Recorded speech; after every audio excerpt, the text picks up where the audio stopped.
Yo, it's good? It's your guy Rich, DJ Rico Banks, whatever you want to call me. And we here with another episode of 1143 Unfiltered. Talk that moves you. So you already know how it is, man. What's up with everybody this week? A lot of different things been going on. One of the first things that we're gonna get into the new Chris Breezy album. So Chris Brown is back with a new album. It's called Brown. Some people like it, some people don't like it. Really kind of depends on the listener or audience. You know, some nice records that people already might notice on there is especially the big one. It depends with him and Bryson Tiller. Everybody know phenomenal record that took off. Another record that just came through, catapulted Breeze to another level. But the critics, especially Pitchfork and some of the others already kind of came through with their various different opinions on the album, on the matter, things like that. So some people like the CD, some people don't like the CD. How you feel about the CD though? You know, let us know. Where 1143 Rico, Instagram, 1143 Unfiltered Instagram. Drop us off a comment, or you come to the YouTube page, drop us off a comment. Let us know how you feel about the new album Brown. But getting back into speaking on the album, the album comes just in time for Chris Breezy and Usher to get ready to go out on a nationwide tour. It is the R&B tour. If you're not familiar with it, it's the Raymond and Brown tour. R&B tour is coming to a city near you. I know they're doing multiple dates in big markets, big cities. So if you're in a spot that's like Atlanta, you're in a spot like Dallas, somewhere like that, you will be able to see Chris Brown. You will be able to see Usher, not once, maybe two times, or if you're lucky, you might even be able to get to see him three times. So I know fans are definitely looking forward to that. But yeah, going back into the Brown album, you know, what are some of your favorite songs on there? What are some of the favorite styles that you as a listener are looking for when you listen to R&B? Are you more of a scissor type of person? Are you more of a Kalani type of person? Are you more of a Leon Thomas type of person? Are you a Ty Dolla Sign type of person? Like, what is your go-to? So with the album being controversial, people are controversial and dropping, before the album that everybody knows is getting ready to drop, which is Drake's Iceman album. A lot of people they feel a different type of way about it, but people are really expecting and they're trying to see what the sales are going to be.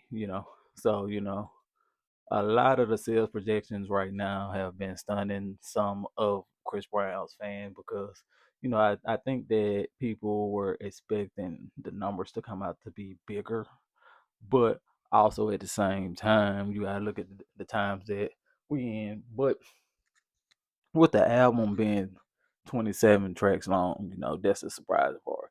So right now projections are a little bit under 100,000, and they're saying right now it's gonna looking like it's gonna do maybe like 70,000 or something like that, which, in my opinion, not really necessarily bad.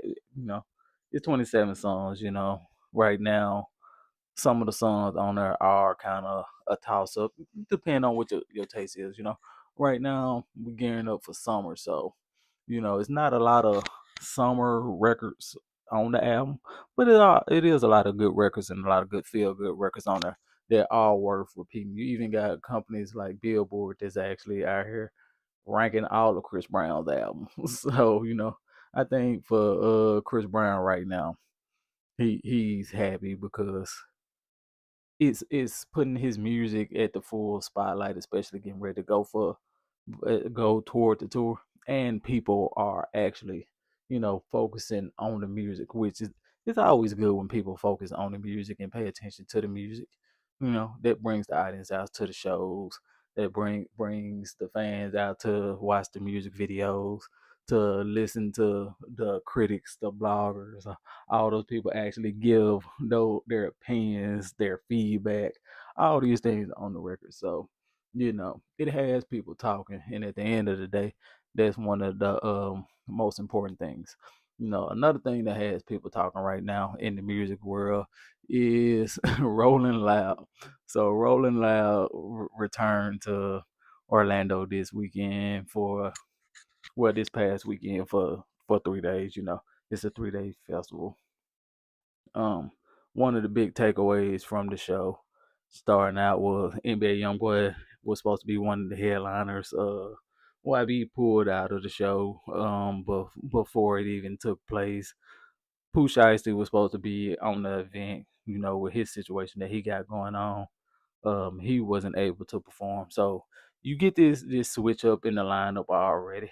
Going into, I think, day one Friday night, Don Tolliver did perform. So if you've ever seen Don Tolliver perform before, he always gives a energetic show.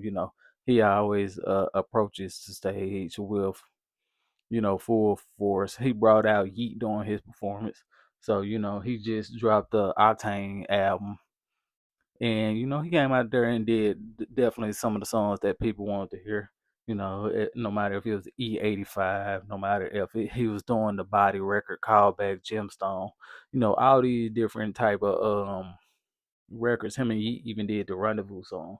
So according to reports, it's Don Tolliver's actually the first time headlining Rolling Loud. I feel like I've seen him do a closing set at Rolling Loud before, but I guess with what they saying, this would be the first official time of him headlining the festival.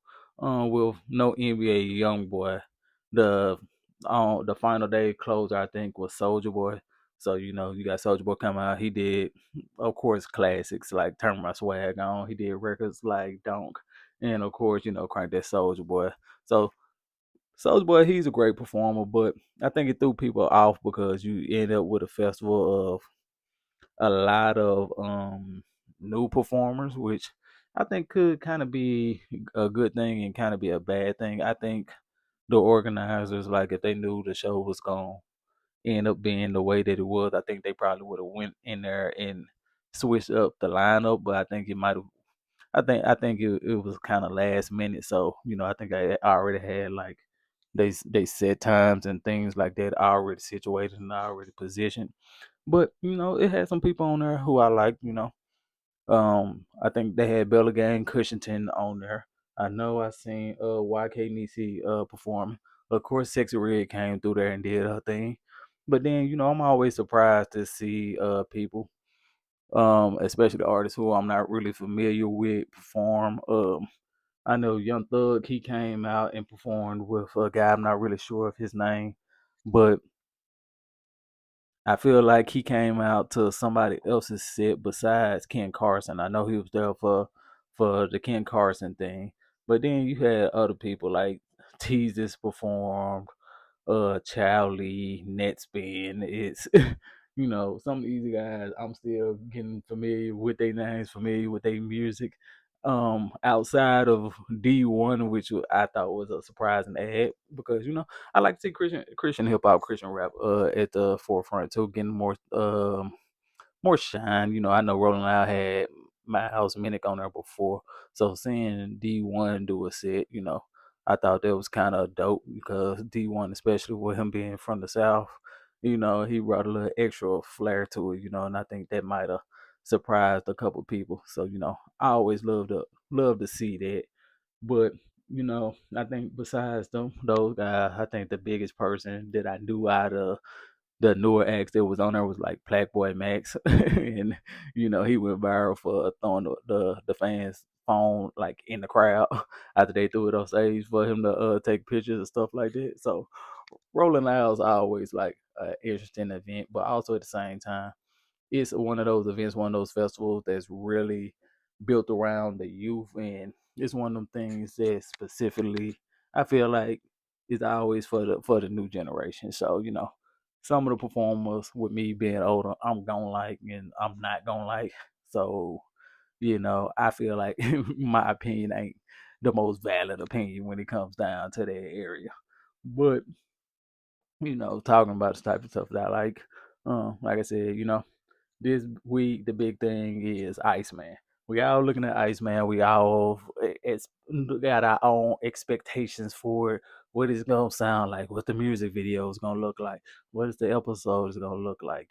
You know, I think Drake is gonna surprise all us with this new album. I don't know if it's gonna be overly creative, if he's gonna stick to the basics, if he's just gonna go through with an approach of just dropping all hit records, if he's gonna drop slow ballads on there, if he's gonna try to go the lane he went with on Her Loss, if he's going up the lane he went with on Honestly Never Mind. Is he gonna put out another some sexy song, love songs for you? None of us really know what he's gonna do, and I think that really more so speaks to who he is as a performer and how diverse his styles are. His, but I think one of the main things that's important is that he has all us listening, he has all us watching, and more importantly, he has everybody excited.